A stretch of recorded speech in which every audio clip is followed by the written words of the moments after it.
Whakawhita ki he tawa o sia e pongpongi koe ni koe aho fitueni o e pereri wawhi wanoa. Ka koe whenga ke tulerei ai phone. Aho fitueni o e pereri wawhi wanoa. Koe pongpongi whakeni moko ni sene koe degree le tami tahano. Pea oku kataki oku moko au pito pea kono mo ni una focus mahalo ko uha ana yange ko hota pea tau whakawhita i beke iki he tau au sia e pong ko ni tau ke mo le rei petola pea ko e whakatapat kat mo tol ko toa o mea mai Facebook. Koe tau mua whake palokalama koe ni koe update i he coronavirus. Pea mo e whekau aki mo o tua mo tonga ko hok tofia. O whai ai whake ngahi whehui. O ku kau whengataa ke ulapa lau ia he lo tonga lere koe palokalama. I kono hinga e motu e palokalama. Te toki lava pea o lau ia he osko e palokalama. Na ia e whehui e ua te toki whenge tāri ia. Ai o whehui ko ia he ku lawe koe ki he o tua mo tonga ko hok tofia. Koe update ki foki, koe mea foki manatu i he tonga. Koe tau mua e polokalama koe ni ki he langa i mo ui e tonga. Whakasino, whakaatamai, mo e ki he whakaukau o e ongo, pe koe psychological, pea mo e mo i whakalau maari e. O ko hai kātoa mai penga whahinga whakaukau koe ni he tau kaweinga maho inga koe o tua mo tonga ko hok tofi. Koe kaweinga maho inga pita ko hinga. Koe kaweinga na e tawhi hanga tonu mai me langi. Pena e whau mai koe tohia he lau maari e i he loto mo i whakaukau ho tau tui ofa koe ni ko tupo uraki. Pena mea whake whamahino ki he tonga. O i kai koe whakau koe whainga poto koe ni mo e māma koe ni koe ko tupo uraki. Koe māma e ni mo e poto ai lau maari e. Koe maalunga taha. Koe tu ia ni o universi. Koe koloa ia koe ofa taha ni o universi. Ko sigi sū ia. Pea kui ai whakana o hinga no whiri e kakai pehe ke hau ai lau maari e o tala mai e whahinga whakaukau maalunga pehe. Ko hono hinga koe kakai o ku ofa, o koe kakai tāmate. Kakai o ofa whanua. Pea ku hono mo ni whakatupo uraki, na kai ke tawhokia ke pea tupo uraki a o ofa mo whaito tonu. Ko hinga na hau me ngai whamiri, na e ohi ai urunganga ko ia. Pak tau ilo katoa pehe kakai tonga. Ki he whaito tonu ai whatongia mātua. He ia e ola lerei ki he anga koe ai whānau. Mo e tūnga whakauka ai whānau. Paka no hinga e nai whiri ai tangata koe ni. Mana tui whoke tama tau e, koe tama lotolahi au pito. Pea koe hau ia. Pea kohono mo ni whoki nai whiri hai lau maari e koe hinga neongo koe tangata tau ia. Ka nai māma au pito mo ofa whanua. Pea nai koe tangata nai nofo lotu. Koe hae mea tene whai ki hono ki whamiri tonga. Koe hae mea tene whai ke malu i hono whamiri. Ko hamea tene whai ke whakakakata hono whamiri. Pa tau si o rewa u tawhi mai rewa ai whakaukau koe ia. Koe o tua mo tonga ko hok tofia. E kai ke awe hono whamiri o whapipiki ki ha whanua pe i māma. Neongo e nau mau paanga mo i hau. Ko piri tānia he kuonga koe ia. Nā kai ke awe ki tau toria tupo urako whapipiki ki ai. Awe tau toru he tau potu taha. O whapipiki tau toru ka sisu. Ki langi. Koia tene whakakakato e tonga, koia tene malu e tonga, koia tene o mai e vi sone palani ki he langai whanua. Koe o tua mo tonga ko hok tofi aia. O koe ke te ha whanua i māmane e tatau mo tonga. Ko Israeli pe he Middle East. Pa tau sio he tāpua ki whanua ko ia. O hange hafu well power. O ku ātaka i he ngai whanua mālo toko la. Ka koe ki whanua koe ni o ku i he ono miliona pe mahatu ko owa hake ai. Ka whakairi fia ho nau e nau poto, mo e nau wiwi, mo e nau maukoloa. Koe hāno hinga ko inga ko kakai ko ia na tui o tua he pang tau o si lo pe fo ke toi tapu ko ha ai na te he o tua ke fra fo mai ai a si su ki maman he ko mama ia ki mamani he tau si o re ba tau tui ki atu po rak he ko tau si atu ko na a ko ife he ko na ka ki ha tau university tau to ba tu ku fra halo hange ko ka si o he ka tau si o ke he ofa o tua ia wi he feitu ko to ape o ka pau o tau tuko tau lo to mai tau ata mai ke feitu to tonu he pe lava leva o hu mai o fa moi mama he ko si su ia ko no lau mari he o fa fo tu nga mai o tua motonga ko to fia he ai ko tau mu ai pro kalama ka pau tau tui ka fa ka ma alunga he tene lava ai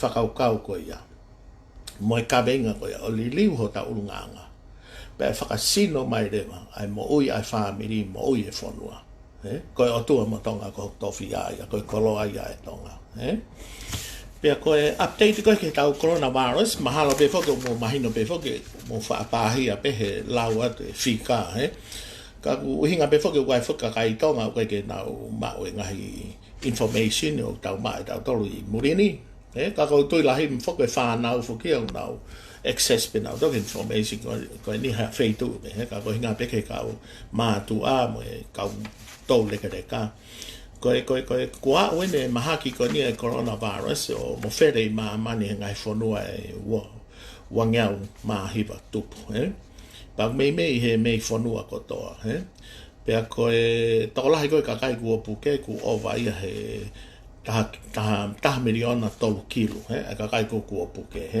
ku o vai si ka kai ma lo ko fitu mano fa ka me off ke tu mahalo e fitu mano ni maafe tai nimi ko si ai na he tai nimi ko to ko valu mano hafe puke pa to ko tolu afe tupu na si malo lo pa na kamata na to ke holo abito ko na to na kamata me ai ko Amerika ke le ia mahalo na ofio fet he pik o tolu kilo tupu Amerika tolu kilo no mano mahalo pe ko ka malo lo ai ko si ovai ni he tahamano ko UK pe ko Britania ni mamano ovai ni mamano tahafe pa ku malo lo ai to ni mafe tai ni ko Spain o to la Spain mo Italia to la ya bito taki ovai na he tahamano tup ko no sila ovai tahafe tupu tahafe te au tup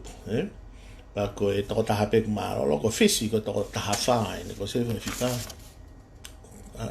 very hard to believe it ma ko to ta fine na book ka te ki ai ke ya ta ma lo me ko ki Australia ku ovan he ni ma fe go o fe ke ni ma fe ba ngia o sma lo to fa ta pe ko Australia he fitu ko ma no fai ko ni ku asi ha ke ko feito ko nga ko lit ka me wa to tolu heni o ku nai puke he coronavirus Craneville to fa ko Wentworthville mo to wan ko Sydney Olympic to fa Maryland to fa ai ko Silver Water to ta ai ko ngai feito ya surrounding elite kam o ku iai bet o si ai fa hinga na puke coronavirus ai ko ya ko o ma inga le ba ki he ko kakai ka to ko ni o ku tracy ai preanga ka contact ki mo o stutuni kan autor me ke fai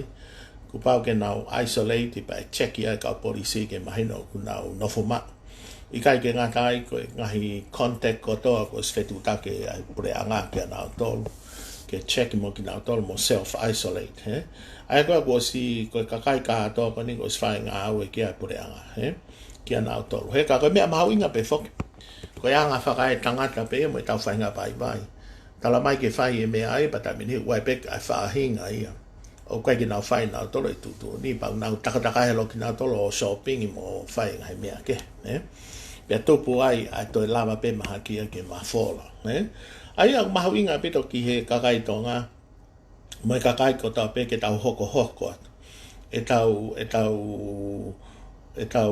tauhi koe ai lao. Koe hae, koe lao koe o moe whakatutu whai mahi preanga moe health department. Koe whakasino mai a nā tula e siemu koe ni. Koe hae siemu koe ni. Koe whakamanatu atu pe, koe hinga e whahinga o toki mea mai. Koe whakatupene e siemu pa koe virus, o koe coronavirus. Ha uia me whanga peka, pa koe whanga siemu koe ni o lau senturi na nofana to he whangamanu. Pa ku i kai pe ke alu ia ke he tangata. Ka ku i he konga ki mui koe ne ngahi tau koe ne ki mui ni mai. Koe whika tolu ake ai coronavirus u hau me whangamanu. Ka koe coronavirus pa koe COVID-19 koe hau me peka. Koe hinga koe kai e peka i Wuhan koe wildlife ia. Koe fu kololahia i siaina. Pana ia e market ko ia e peka mo whanga manu manu ke heke. Ai a koe siem ko ni o lau senturi bene no whana e whanga manu. Pa ia e be mo coronavirus ne whakatupe ai tare mo fofonu. Ka koe ngahi whaamiri ke heke. Ka koe uhinga ia na e hau ai koe ai coronavirus me peka. Koe ngana e kai he ka kai ko ia ai peka. Alu ia ke tangata to e mo fere ai. Pe hoko koe ni he konga ki mui koe ni ti sema e tau ko osi mo where lahe a pita maha ki ia. Ka nā ilo besi aina ka nā kai ke nau lava o tala mai ki maamani. Ka koe mau ilo a matoko e kau toke tā nā nau Facebook a holo ilo ai. Mahamahalo a maamani koe maha whakatu tā maki si aina. Pa toki tala mai si aina ia hei ti sema. Koe maha ki eno ku kamata ke mo where. Os mabahe mai mahalo e toko 5 miliona me Wuhan City. And I forget Chinese New Year. Baka toko 5 miliona ko yang no mo fere ka ato ati mamani.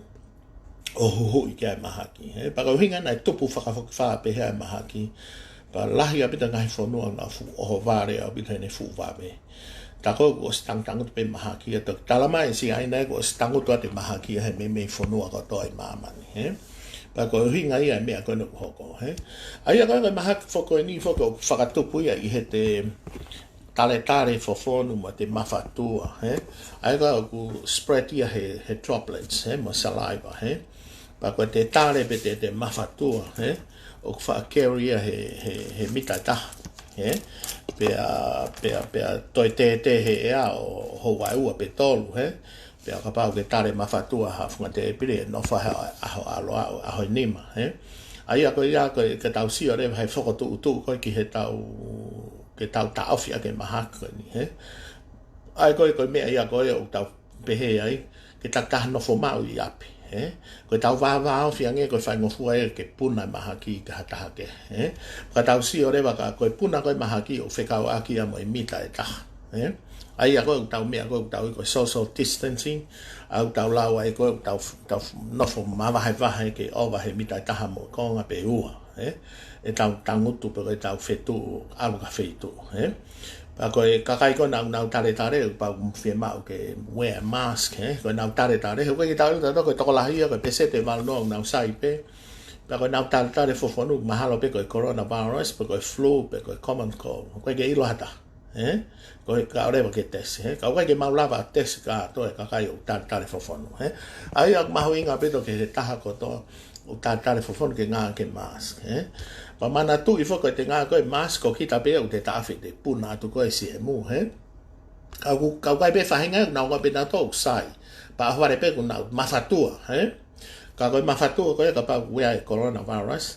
E toi lava pia o puna atu ka taha o tō mai he tawhaaki. Ai a koe a ka pau te mita e ua e kai ke au mai ka kita. Ai si e mu. Ka koe te alu koe ka wheitu hang koe supermarket, shopping center. Whainga taa o pito ke tau whakamamao me taha ko toa ke owa he mita ua. Ke malu i ki taha tare pe mawhatua. Ko haa mea uhoko. Pau rewa ke te whainga ke te wear mask. He te aluko ke ngai wheitu ko toko lahai kakai. Ko taha pe ai whonga ke te taofi ai mawhatua maha taha pe koe tare maha taha ia na woi pena tau na sai. O puna mai si e mu ia ko hinga te ofi ap ki tai au mita taha pe si ai. mana tu fo ke tau whakapapa ke shopping e o tau fuwa awhi apito. Aia koe whaunga ia e mau he tonga ai coronavirus, e mau he ngai shopping center, pe koe public transport, ko hinga he ku road risk apito ka kai tonga he koe ke tau whi alu akta to he ngai whanua Europe ki sia ina, Spain, mo Pitania mo ngai tau whaal pena to ke Pasifiki ke ngai fitu low apito e coronavirus. Ai koe whaunga pete tau mau, ai koe tau bo shopping, koe tau o ki ha fitu to la he kakai, ai koe public space, koe public transport. Ai koe uhinga ia koe tau nai ai koe kau ai social distancing, ai whakamama o me hataha koe wofu mega kita, ai whaunga koe ke ta awhia ki, pia nai koe ke taha nofo no api. Ai talatu ke oa te mo lere holo ewa ke family mo say hello mo pehe tau toko holiday eni ke tau whiohi aha tau party, ai kau mātua tangata koe na kua tuku e nau whaikawa, tak taha whaikawa pe mo pāto ko taha pe, ai koe koe whaunga koe na uhinga, koe tau whaawhiange o whaingofuange whakamowhere mahaki koe ni, o ka pau koe hange ko lawe ki ai koe hae ngai whakailonga, koe te mānawa ke maha ai CMU alo o pipiki loto hoto ihu pa koto loto ngutu, pe nofo ai o whawha ere ai, o whawha ere ai ki e tuunga unau o ne lava li riu e sino, ke ne pure e sino o asimai de vai ai, koe te mofi, tare fofonu, ngā ulu whelā ngāki, pa kui ai ki toko si, koe o nau saiping nā tō, koe more pena namu, more mai teis, whahinga nihi, koe langa kete pe moe whakalere, aia koe ngahi symptoms i au whaasma, koe peseti, owa peseti walnuang nau saiping nā tōru, koe kia ha palapalema, nau sai au pito pe ki nā tōru, ia tāre pa, koe ki nām nā tō, ke toke tā, pa koe ose ate aha fitu ia, koe toko lahi au nau sai au pito. O critical a bito e taim peheni, o ka pau kai ke ongo u sai, o ki ai ki toko si o alu ia o ki fufu o loa ova hai aha fitu, ai puke pa auska pa toi whakalala, na ongo pina tō mofi, mofi pe ato e waweange no e nao mana wa vai au pito pe ato e lahiange tale, koe kakai koe ia u nau, o ngoi pe nau o kai ke na fupu ke lahi sai au pito, ai koe waha koe aho e fitu ke aho ngofuru, o fu critical a bito ka pau te kei puke pe, o ku kei mo uilere a se mui hato loto sino, pa koe taimia ke ne whaka mo where anga to e lahi anga mo whatu tā maka to sino, Tau si o pe ka Boris Johnson i Pitania e Prime Minister, tau si o mau pe he mei pō kotoa ne talanoa mai, o ku isolate, pa koe ni ku tau whanonga hake pongpongi ni he intensive care he respirator, Lo tonga nai o sai nai hange ko recover, Ka koe whahinga tu ngai a maha ki aho fitu, aho ngofulu critical a bito ke te ilo, ka pau te ke ongo i peo ke ipu, ke whakawhiaf ke wheitu koe te ke ongo, te ke lava o mawea ki whare maha ki, Koe kakai ko high risk o whahoko ki ai whakatu tā mako ni, Koe kakai ko owa he tau whitnoa, Ai koe kau whoke kau vai nai mea pure, ngā tapu a pito ke mo toi alma toka wheitu, Whie maha mo whea kau ke toke tā telefoni, Tu ke he o miko huhu flu, he whai whoke hu flu he tai nimi ki tā whia ke tō maha ki, Koe whakatau, koe mo whekau e whanau ke o whai whakatau mo e mea kotoa, Nofo whare pe mo tolo o te asiol ka wheitu, pa tapu e whanau mo e whakamokopuna he ewa atu mo, tanga peke nau tā telefoni mai pe mo Facebook, Kakai ko to e hoko, lava hoko e whakatu tā mako ni, Kakai o nā mahaki mafu, Fu high risk a piki nau tolo, Kakai o ku suka, Koe kakai o ku toto maalunga mo hela,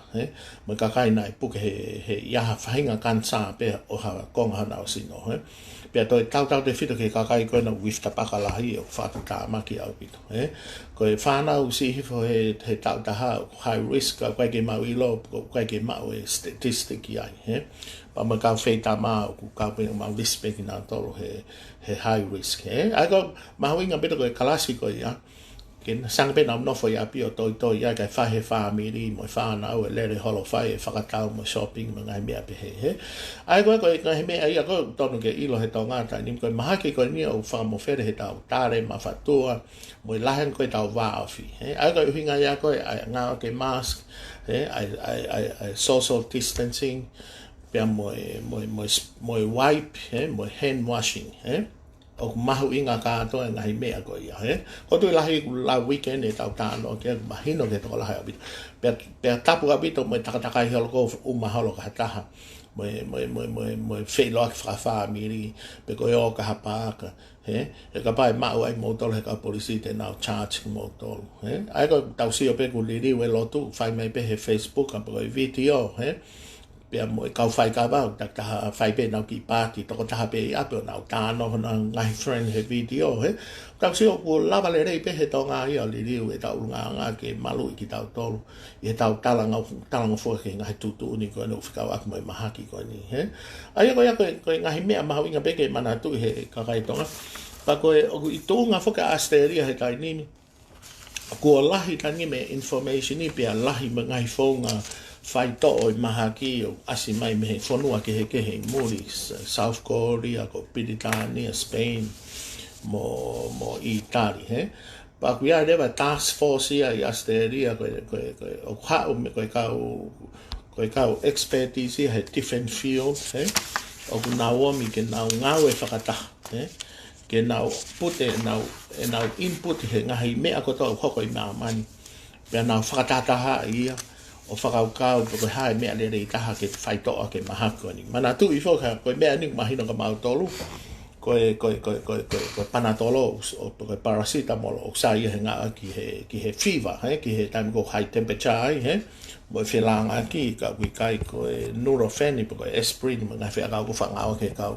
kakai puk he kau ti ko hinga o ngari o whakai he Nurofen mo ngai aspirin mo ngai whaito ko ia ai mea gui ko ACE receptors i he sino ke whakai pipiki ki ai mahaki ai uhinga ia ko ngau ia ki ai paracetamol kai ke ngata ai ko kau hela o toi lahange nau hela he ngau ia ke aspirin ni ko Nurofen kai ke ngata ai o whakatu pe palanga kau mo langa ket ai ko ia mahawinga pito ai mea ko ia na ia e lao whikawa mo ngai whai akau ko ke toto maalunga mafu o ku kai ke ha evidencia ke ta ofia nga foi akau ko ia o ku ngari ange ka pa o ku ha para parema o ku o toko ni aka ki he malu i ko ki he mahaki ko ni ai nga fai to ko ia mau ko ACE inhibitors ako to ia ko o lahi abito ia asteria ni pang mahalo ko mea nga ki to i tonga ia ko Renitec po Enalapril po Capaten ka ngari una toko ni ange ki he coronavirus no malu i ko sino pa ko ai be fok mga fai to o ku hydrochloroquine mo azithromycin o ku ngari o tokoni au pito he puke tanko te puke ai pe ko kamata fok hanga ka to ta prescribe ke fufu ki hona ta fa mi ba ko no wai la ke ta ofi au pito ia pa mo ni be prianga ko te to ki alfred mahaki o ka ba ko puke la pa to ngau aki mo ia mo ngahi antiviral o ngahi HIV ba ko AIDS mo hepatitis C o ku pua oscar pa mo kakai ko na puke pe na sai o mantu i fok na sai ko hinga ko antibodies pa ka mata re ba ke na to ai toto ke ka me ka volunteers ka kai na puke coronavirus ke ngawe ke toto ke hange ha emergency mantu fok na toto ko ya fonu ai funky so ti ko ne tamate ICM ko antibodies ai ko funky be na nga ka emergency ka pa wa ta puke la pa kono hu ko ki hota sino ne la fa au ha ICM ai me pa ko me ko ke vaccine o long way away ko tu be ma tu he pa ke mahina ta hawa pe ta mo ko lo tonga na trial he tai ni ai ngahi vaccine ki ai ka ko vaccine ko ultimate ia ko fight all le ta pe ia ka pa lava ma kai ke lava ia he mahina on o ngari ang ko ta mo ko pa to ke ma o me ko tu lahi mahalo ku tau fe mahino aki pe o fe ka mo mahako ni pa ku uhinga ko ku ke lockdown fu ke atonga he na ngai fe hu yo fe ka mo ia ko lockdown ni hu fu na whakafuafua me he whakapuna whakaosta ha pe koe waka na whakamui tahana i tauat ki tonga mahino whako e toko lahi ia nau sai beki nau tolu ia pe sete wal noa nau sai beki nau tolu Pako toko si pe na puke lahi si fo pe sete ua ko mortality maha ko ni tatau pe mo influenza o si fo ia he pe sete ta I he taini me pe sete 0.5 I Sydney ai ko fu low a bito pe ia ai ko hinga pe ma la pe ke o kai ko maha fa ka hai o ngani whakari whia pe ko hinga ko ne patu whak whamai pa hoko ke kakai o vai hona o sino ana o tori hange ko ka o tō reka mafu suka hela mo toto maalunga me kakai nana o puke kansa ifta paka ai ko hinga pe o whatu tāma ke mahaki ka ko mortality o ofi pe ia I he influenza ka ko palapale mafu mo mahako ne o fu very infectious albita ai ko hinga ia o pau ke tau hoko atu ai whai ngahi tutu ke tau whai mea koe ke whai ehi me whamofere mahaki ko whakawhiawhia I sene u alu pe he hake paku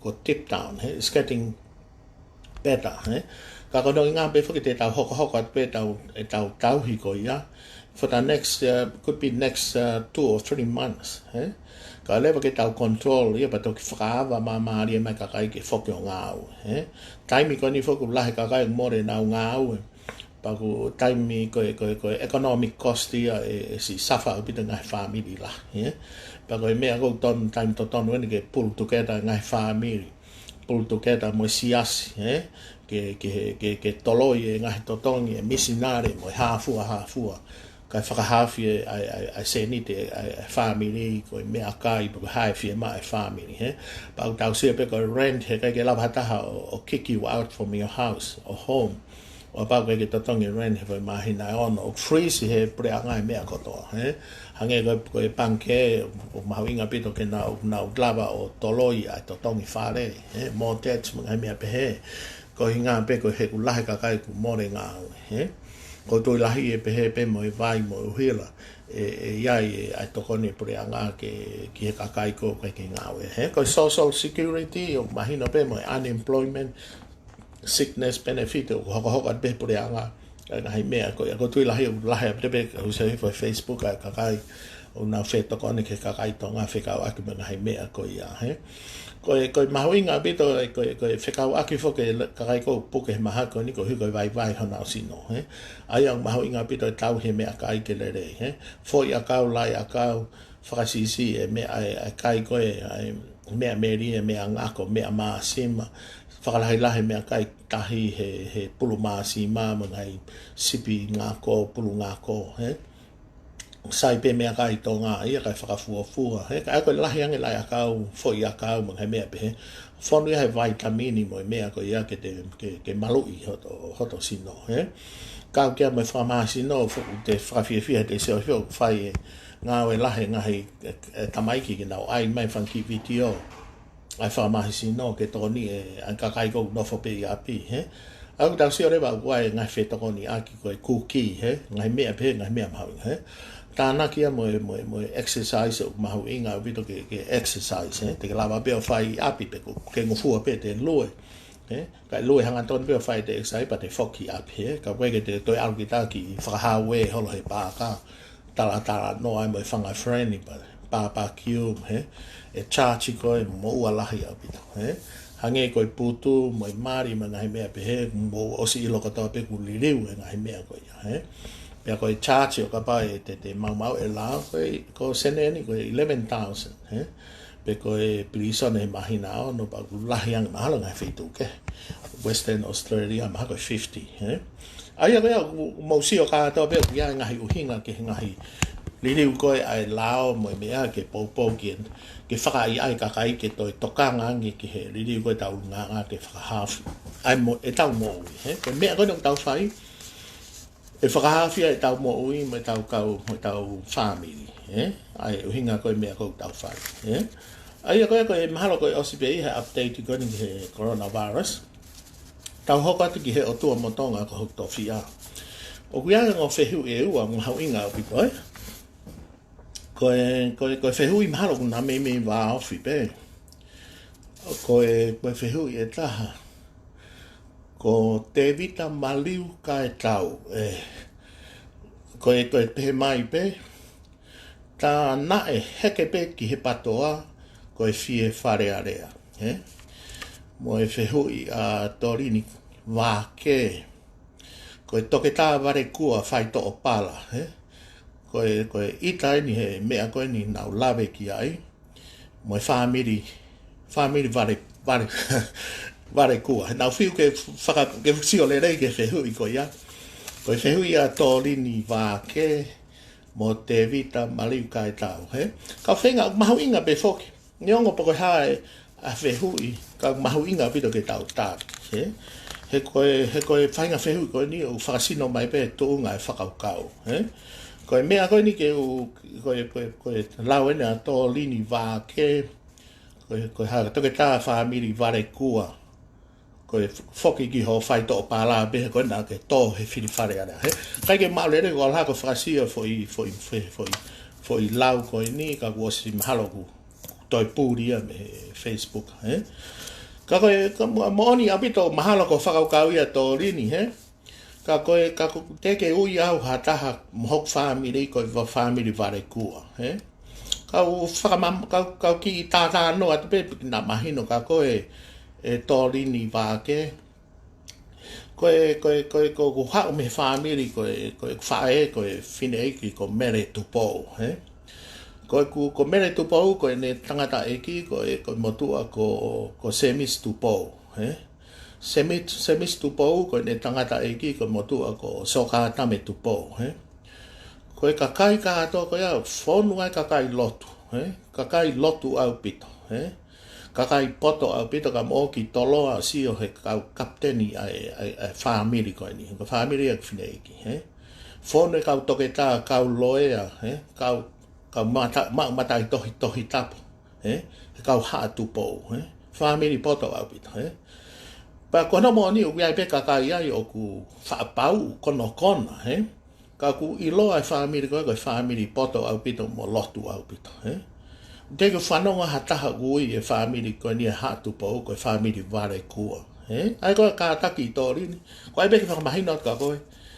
Koe tupu a ngā pia moa o koe kia hatu eke whanonga o kui mautoro koe whamiri ware kua. Koe whae e ku whine eki, koe tamai e ku whine eki ko semis tupou. Koe kau hou ma ki nao tō. Kana e marima semis tupou ki he whine ko tui, tā auwha. Koe lahi tahaia, pa kono whangatunga ane, koe haa tū kia. Koe kau tū kia, sione tū kia, me kalasi koe kakai poto au pito nau lotu. Koe mahalo ko tū kia, koe se tuata lahi. Poto au pito whanau, kau toke tā, kau whaiwhe kau. Kakai o ku anga ke whanua. O teki whanau ke he mea koe whamiri ware kua. Ki he tawhaki koe e ku whine eki. Pa ko ofa peke ke toi whakaukau le reiki ai. Koe a Torini wāke, koe tawhake e ku tangata eki. Koe motu ai tangata eki akia ko Aisake Tupou, Niu Mei Tolu. Hauia me he whamiri. Koe ne tamai koe motu ko Pen Tupou. Pa weha no toko ua ko Viriami tui halangi ngie pa nau ngā kipe mo Niu Mei Tolu. Koe nā tamai ko Luaki Niu Mei Tolu ia. Koe tamai a Niu Mei Tolu koe motua ko Namoa. Pea koe tamai a Namoa ko Mumui. Ko mahalo ko Mumui mo ilo pe koe tuia nai tuia. Pa koe uhinga ka mata nuka alofa, koe vesin ene whamiri ko tui peo ki kehe pe ngai vesin. Koe ka mata nuka alofa koe hola maa Mumui, area mo tua. Koe lahia ia Namoa, o ka mata nuka alofa. Pea mo teu ia mo tari holataki, ai alo kona tuku aho ki haapai. Koe mau kui ko Namoa na ave ki haapai. O ave ia, pa koe hawe ni Mei Tolu me he otu tolu i haapai. Koe ia koe Torini wāke. Pea koe ngawe e mau kui ko Namoa, koe si tahai he whanau a Mumui. Pea koe toi ngawe taha Namoa, koe ave ai tangata haua pito i tonga. Kono hingoa ko maafu fisia. Koe whohai au area motua. Koe lion koe tangata tauen. Koe ave ia ke ave ki fisi ono whaiaha ene tau ana ka whakahawhi whonua ki atu Pōuraki o teu mai me haapai.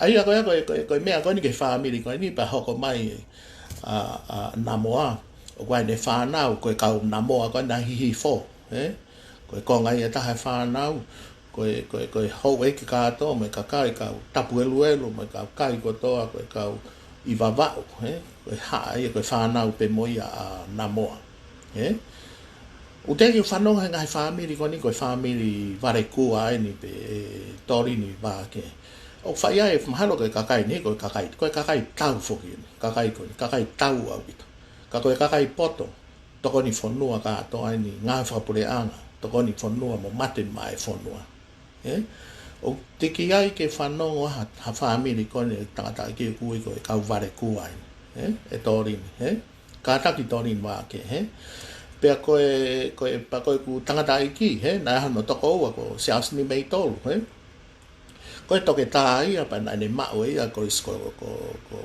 atere taimi ko ia pea na aka toke tā ia pa na toi whai whekau ngā ue whakamisnare o ku pa na hano foha ko tari ai ko toko ni pure ia si ato tai te ke whanonga o ku i e family ko ni ko o kuiaha mau konga o ku vare kua Wai kau ko nā ia mo kau whakakina, Kau lahi ange ai le rei he ko vi e torin wā ke, Pea ko mau whamiri, O whonua kau toke tā, wai kau specialist e toko ua, pa toko taha in training, O wai kau lawyer, wai kau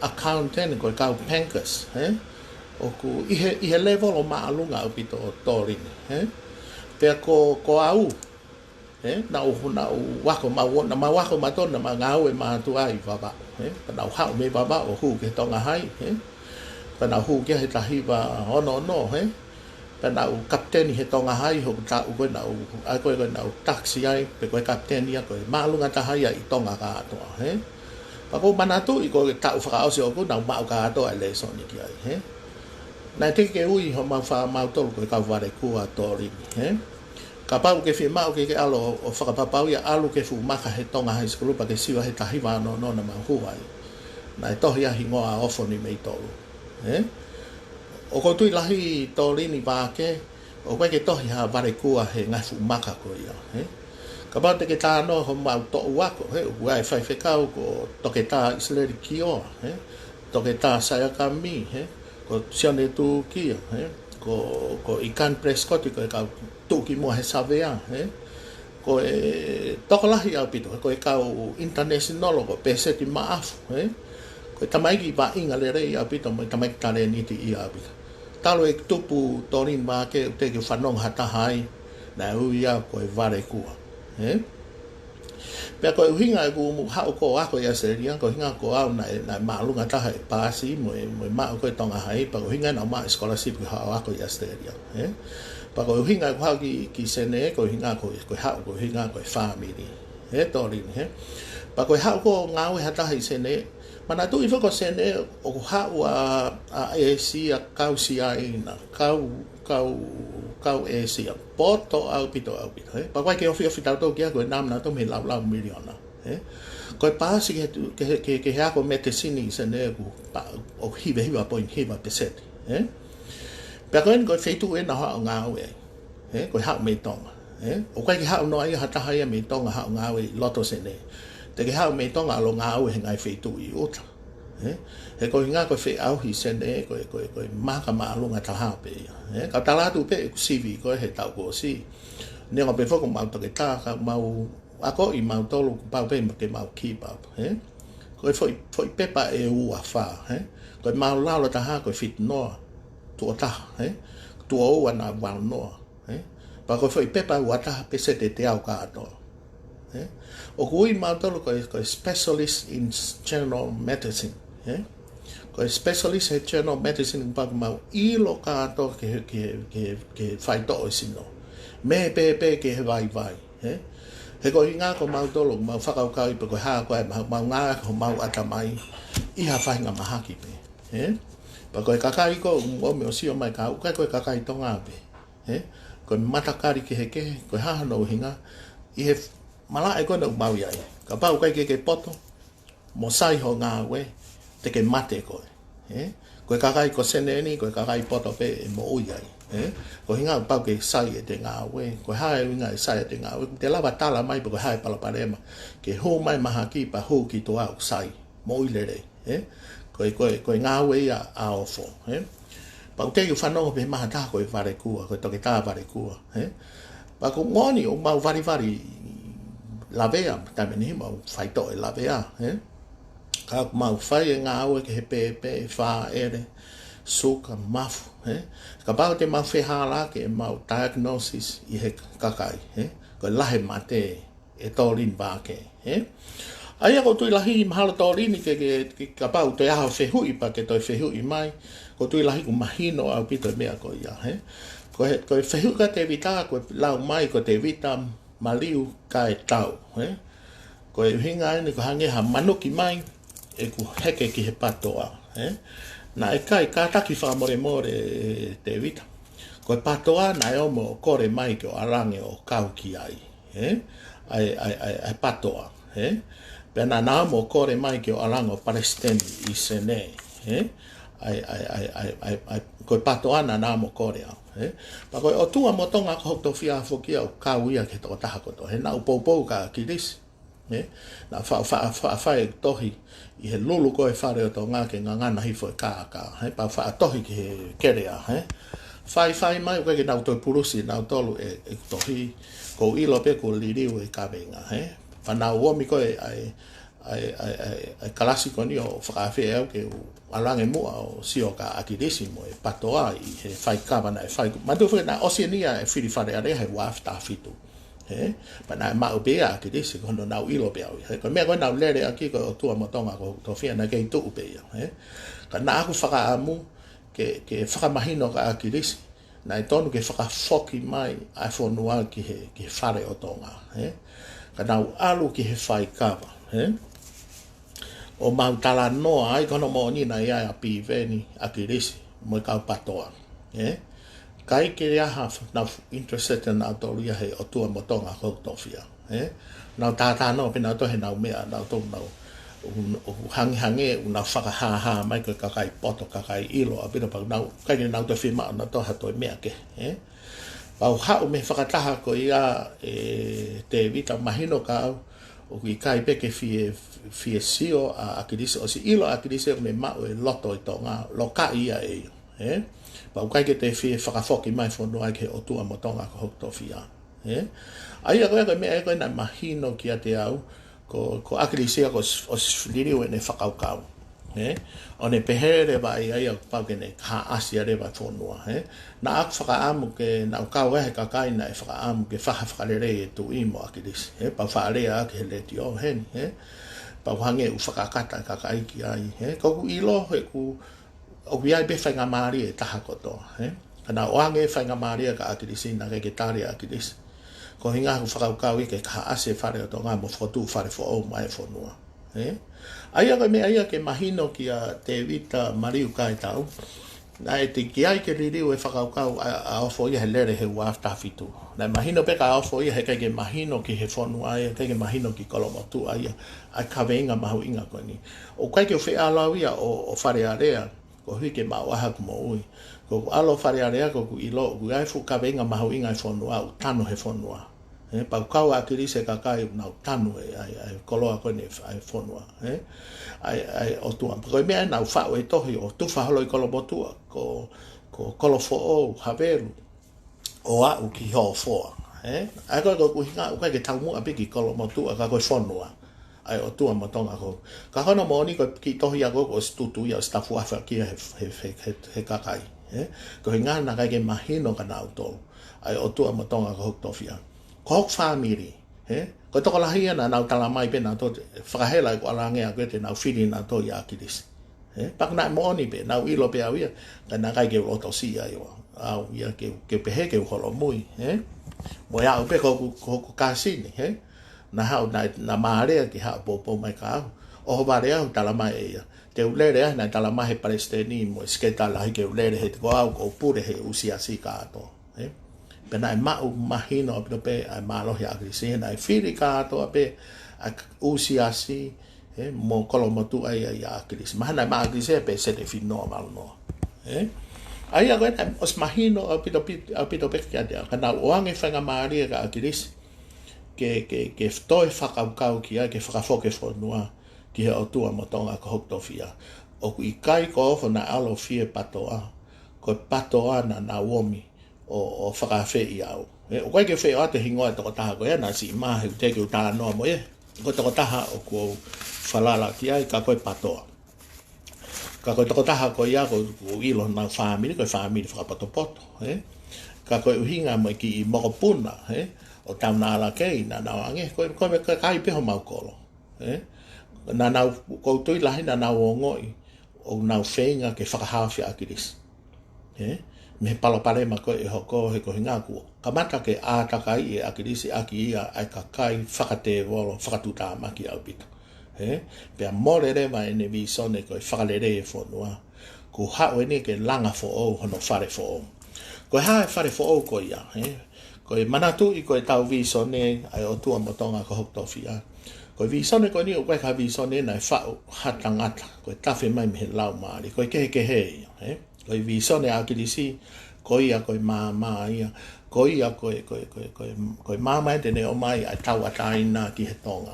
Moe temo kalati mo oni. Pau tau sio koe tupo ulaki. Koe palo mesi mai. O koe kene palo mesi maha mea.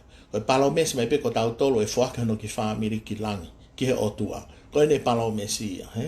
Pau ku tawhi me ai, ai tau ataina e tonga, moe mea kotoa u whie mahe tonga. Koe hānau hinga, u tau fusi hifo a langi, ke whakakakato ki tau tolo, ke whakakoloa ki tau tolo, mo malu ki tau tolo.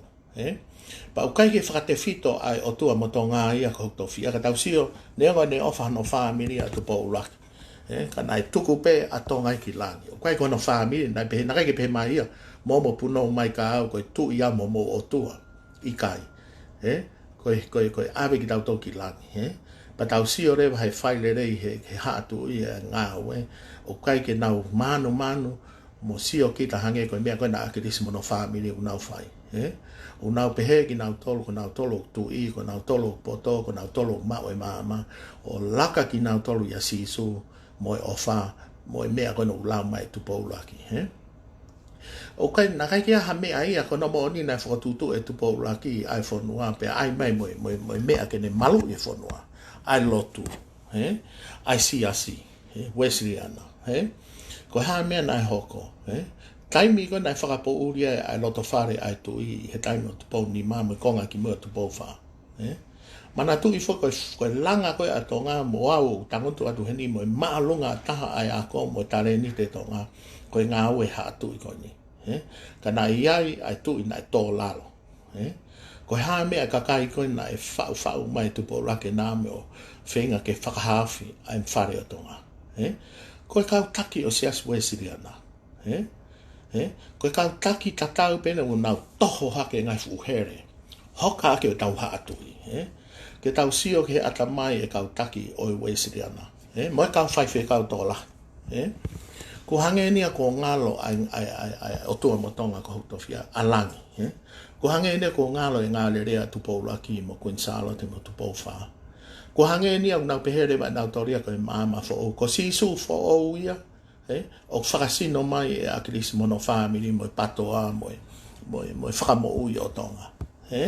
Pako e kau taki tatau pena nau heka mai heni o tamatei ai whare lotu heni, ai si whare lotu na e langa he kau pensioner, mo kau laborer, i se nei. Pa nau osiko hano he kasi ya, pa nau tu usi mai e kau whaiwhe kau koe, koe kau whaiwhe kau heni koe kau wota poi peia.